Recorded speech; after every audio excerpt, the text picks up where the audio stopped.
दिव्य दर्शन कैसे होता है इसके बारे में समझेंगे। तो दिव्य पर्सनालिटीज तीन होती हैं, एक भगवान, दूसरे अवतार जिसमें 5 अवतारी साधना आती है, और तीसरे में पूर्ण सदगुरु के रूप परमात्मा जब अवतरित होता है, जब साधु संत जो अवतारी होते हैं, तो गुरुजन, अवतार और परमात्मा। दिव्य दर्शन और उस दिव्य पर्सनालिटी का दर्शन कैसे होता है, तो उसके लिए पहले श्रद्धा मतलब भूख और विश्वास, दूसरा सतगुरु, पूर्ण सतगुरु श्रोत्रियम ब्रह्मनिष्ठ से हम शिक्षा और दीक्षा प्राप्त करें। उसके बाद उनसे तत्व ज्ञान, आत्मा, परमात्मा, माया, इन तीनों के बारे में थ्योरेटिकल प्लस प्रैक्टिकल ज्ञान प्राप्त करें, और सिद्ध गुरु की, पूर्ण गुरु की बताई साधना करें। उस साधना के दौरान अनर्थ निवृत्तियां, जिनसे वो साधना खराब होती है, वो सब अनर्थ को अपनी साधना में और अपने जीवन शैली से उसको दूर करें। फिर जो श्रद्धा शुरू में होती है वो निष्ठा में बदल जाती है, अटूट विश्वास, पूर्ण विश्वास। तो उसके बाद हमारी उस दिव्य दर्शन में अपने आराध्य इष्टदेव, गुरुजन या ईश्वर के उस रूप के प्रति हमारी जो इंटरेस्ट है और रुचि है, उनके दर्शन दीदारों के लिए वो और बहुत तीव्र हो जाती हैं, और हमारी श्रद्धा निष्ठा में बदल चुकी होती है, क्योंकि हमारे पूर्ण सतगुरु श्रोत्रियम ब्रह्मनिष्ठ तत्वदर्शी हैं, जिन्होंने हमें तत्व का ज्ञान दिया, आत्मा, परमात्मा और माया का। तो जब ये निष्ठा हो जाती है, हमें हमारी इंटरेस्ट, रुचि बढ़ जाती है। तो इंटरेस्ट, रुचि बढ़ने के कारण आसक्ति तक हम पहुंचते हैं।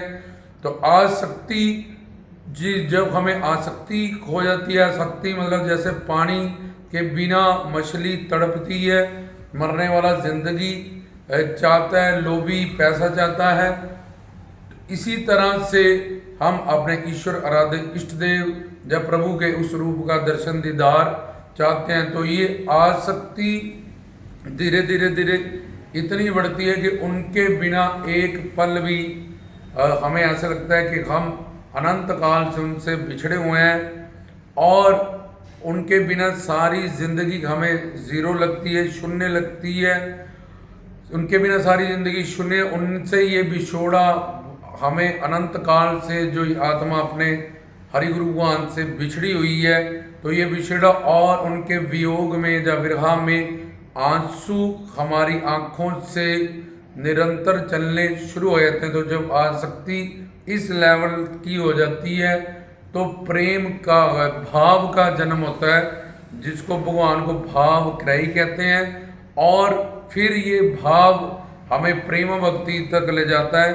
तो प्रेम के वश में भगवान, तो हमें उस दिव्य पर्सनैलिटी के दिव्य दर्शन होते हैं। इस साधना के अनुसार हम गुरु की बताई गई साधना में तन मन धन से सेवा करते हैं, और इस साधना से हमारा जो अंतःकरण है वो पहले काम, क्रोध, लोभ, मोह, अहंकार से रहित हो जाता है। जैसे कि हमारा अंतःकरण बिल्कुल नीट एंड क्लीन, बिल्कुल माया के विकारों से परे और शुद्ध हो जाता है, वैसे ही श्रोत्रियम ब्रह्मनिष्ठ तत्वदर्शी गुरु हमें शक्ति दान, सिरदान, नामदान, ज्ञान दान, तन मन धन से सेवा दान, और फिर एक शक्ति का दान करते हैं, जिससे हमारा ये अंतःकरण दिव्य हो जाता है, और हम इस प्रेम भक्ति की साधना में होते हैं।